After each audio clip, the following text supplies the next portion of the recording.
Alright, welcome back to video 2 of Mega Man 2. In this, my Mega Man Mega Marathon. I've lost my mind. Alright, well, with Airman out of the way, let's move on to the enemy I believe is weakest to him, Crashman.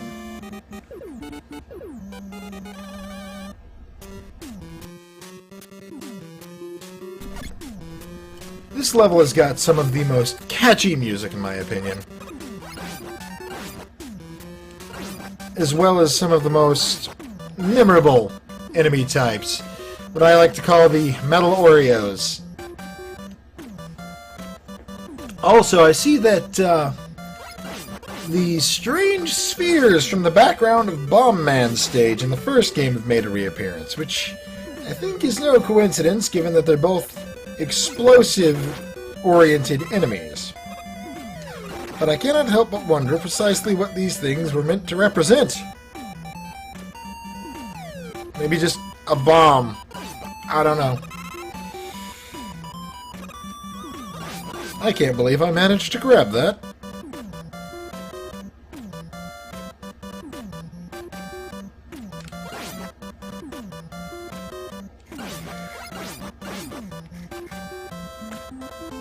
Unlike the first game, none of the rail platforms like this will, at least not that I can remember, have any of the drop-off sections. So we have that to be thankful for, I suppose.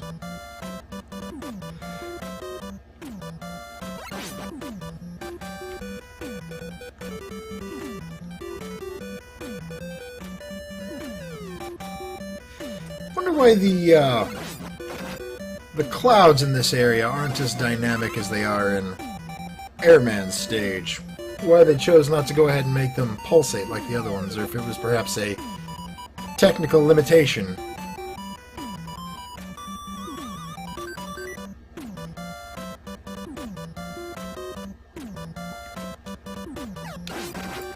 Oh no!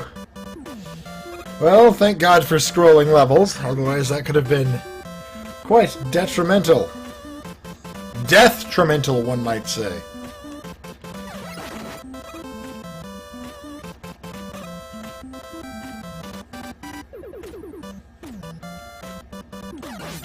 Ah, branching paths. Because there's nothing quite like not knowing where you're going.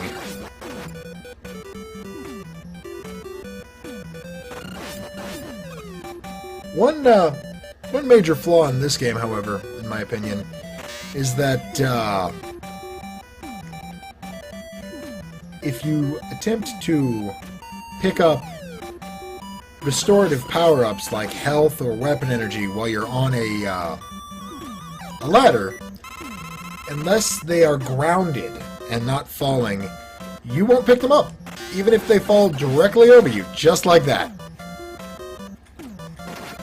Which just seems like maybe a developer oversight, but certainly a very arbitrary reason not to be able to get the item, even though your character is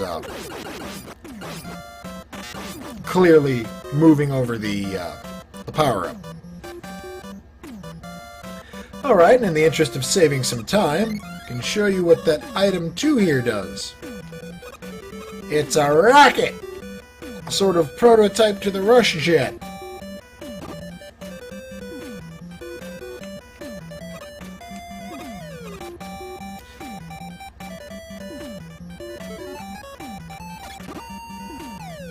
Oh, also to show you, just like the first game, pausing to change weapons still knocks you off of ladders, which I don't know at this moment, because I don't remember the levels 100%, if it's as bad as it was in some of the areas in the first level, maybe worse, or the first game, maybe worse, but certainly something that I'm glad they changed later, if indeed they did, because I can't remember if they did. That being said, it's time to blow away the competition. Now, Crashman here acts very similar to the copy robot boss of the first game in that he will only jump when you shoot, and will only attempt to attack while he's in the air. That being said, with his weakness, and how ridiculously much damage it does to him, that's not a problem.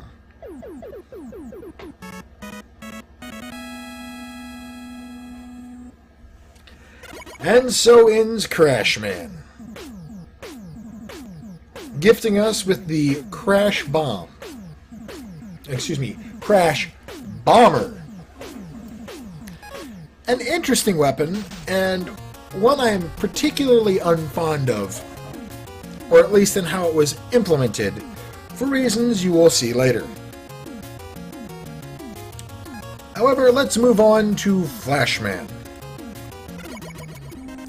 Now, I'm not certain if Flashman's weakness is, in fact, the Crash Bomber, but he's one of those enemies who, as I said earlier, is also weak to Metal Blade, because for whatever reason, the developers decided to make Metal Blade the be-all, end-all utility weapon in this game. Now, just going forward and playing, you'd not know this, but those little barriers can actually be broken by the Crash Bomber, and nothing else. However, unfortunately, the Crash Bomber has a very limited stock of ammunition, only holding, I believe, 7 shots.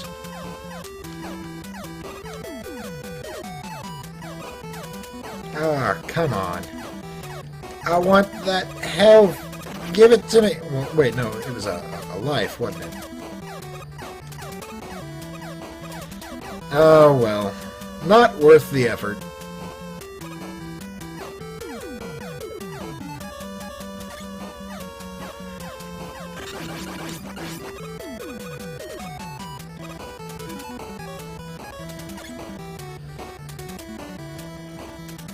Oh, these bastards.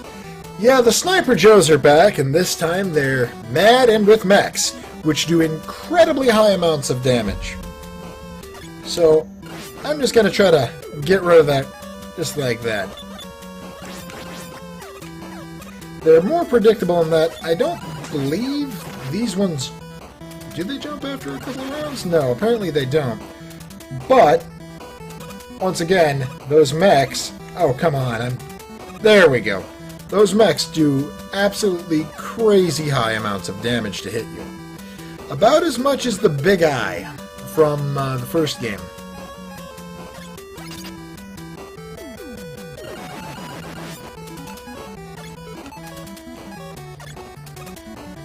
Oh, I knew that was going to happen too. Yig.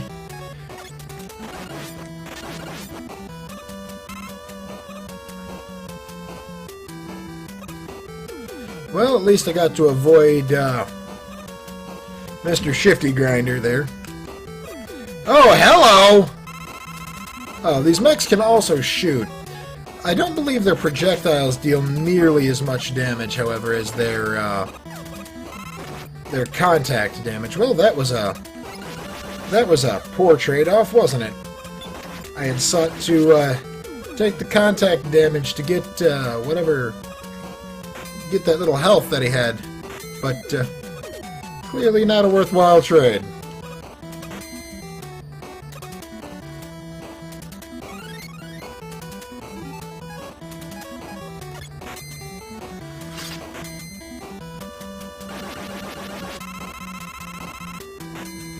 Oh no. Oh no. Hi there, buddy. Bye there, buddy.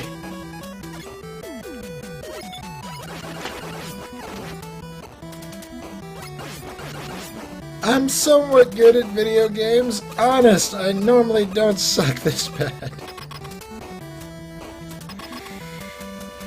Alright, well let's move on to Flashman. An interesting enemy to be sure. his only attack is a small barrage of shots, but he's capable of freezing you in place, as you saw, which makes his battle kind of a strange one where, depending on your relative height to him, you might very well not take any damage at all, or you could get blasted and stop right in front of him. Ah, seems we've got ourselves another one of the mobility options. Alright, Dr. Light, what have you cobbled together out of scrap for us this time? Item 3 complete. What I like to refer to as the wall crawler,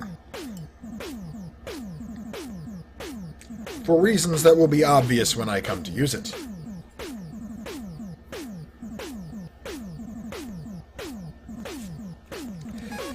Well, with only 11 minutes on the clock, let's go ahead and do another one. Hopefully, this won't be a terrible mistake, in that it is Quickman Stage! A level that will go down in Mega Man infamy for the particular unfairness of its difficulty. And when they put an extra life on the first screen, you know you're in store for some bullshit.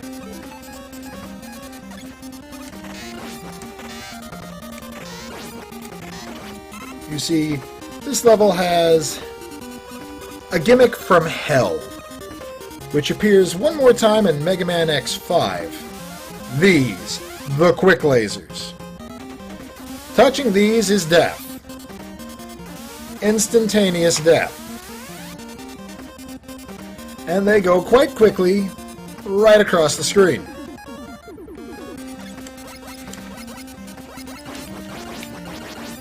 Not knowing where full health or full energy, not knowing which path to go down, those are a death sentence.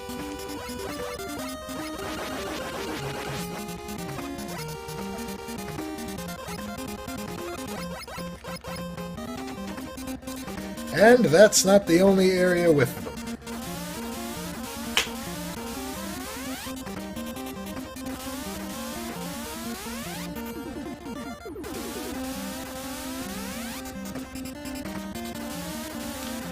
Now, one of the reasons you would want to defeat Flashman before doing this is that you can use his time stopper to freeze the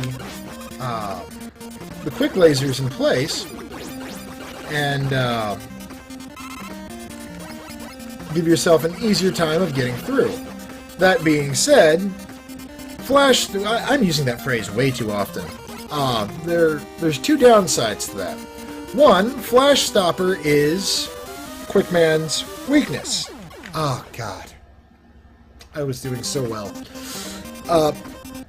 Yeah, Flash Stopper is Quickman's weakness. Now, this wouldn't be a problem if Flash Stopper didn't have a very strange quirk to it. When you first use Flash Stopper, the screen will get these sparkles on it, indicating that the weapon is in use, and you will drain the entirety of your weapon energy. There is no stopping it. Even if you were to try to go into the weapon select menu, you are locked out of such, and so if you use it in an attempt to stop the quick lasers and give yourself an easier time of getting through here, you're not going to have it for Quickman. Now, I know you might think, Nibor, if all this weapon does is freeze enemies in place, or freeze the screen in place, how would this even be useful against Quickman? Sure, he may be affected by it, but how are you going to damage him? Well, not only does it freeze him in place, but it gradually eats his HP. If you have full weapon energy, I believe you can take him to half health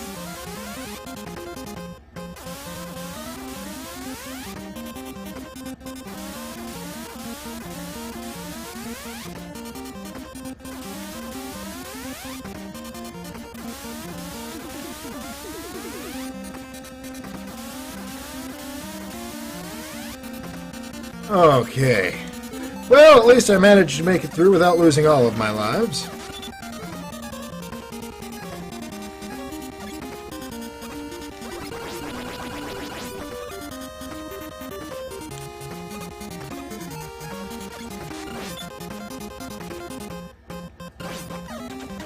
Clearly, Sniper Joe here himself is not as weak to air shooter as his mech is. Alright. Onward to Quickman. Now, there's actually an explanation, I believe, in the manual as to why, or it might have been somewhere else, why it is that Quickman is weak to the Flash Stopper. Apparently the Flash Stopper changes the speed of light, and Quickman's ability to move with such expedience is somehow related to changing the speed of light around him, and that these two anomalies interact in such a way that creates a localized black hole that only affects him, harming him. But lore-houndedness aside, I suppose they just had to come up with a way that a non-damaging weapon could hurt a boss, so that there could be a weapon wheel.